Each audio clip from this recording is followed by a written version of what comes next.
எதிர்நீச்சல் தொடர்கிறது சீரியலை பார்த்தீங்கன்னா காலையில் வீட்டுக்கு வரக்கூடிய வக்கீல் குணசேகரனுக்கு எதிராக வழக்கு பற்றி ஈஸ்வரியிடம் சொல்கிறார்.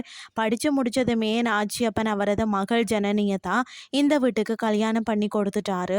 அதனால் ஏமாற்றம் அடைந்த ஜனனி அப்பத்தாவின் தூண்டுதலின் பேரில் தான் வீட்டை விட்டு வெளியேறி விட்டாராம். திரும்பி வந்ததும் அவர் உங்களை அவர் பக்கம் இழுக்க பார்க்கிறார். இதெல்லாம் சேர்ந்து பல வழக்காக மாறி நிற்கிறது என வக்கீல் ஒரு கதையை அவிழ்த்து விட அதற்கு ஈஸ்வரி அப்படி என்ன வழக்கு குணசேகரன் மீது போட்டிருக்கிறார்கள் என கேட்கிறார்.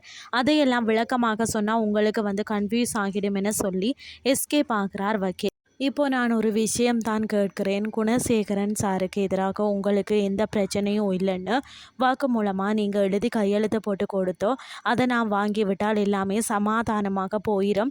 இப்போது நீங்கள் வழக்கு நடத்தினால் செலவு என்ன செய்வீர்கள்?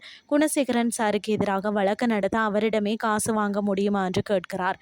அது மட்டுமின்றி இந்த சமாதான பேச்சுவார்த்தைக்கு ஜனனியும் வந்தாகணும்னு சொல்கிறார். அவங்களும் வந்துட்டால் தான் இன்னையோட எல்லா பிரச்சனையும் முடிச்சிடலாம் என வக்கீல் சொல்ல அப்போது எல்லாருமே மௌனம் காக்கிறார்கள்.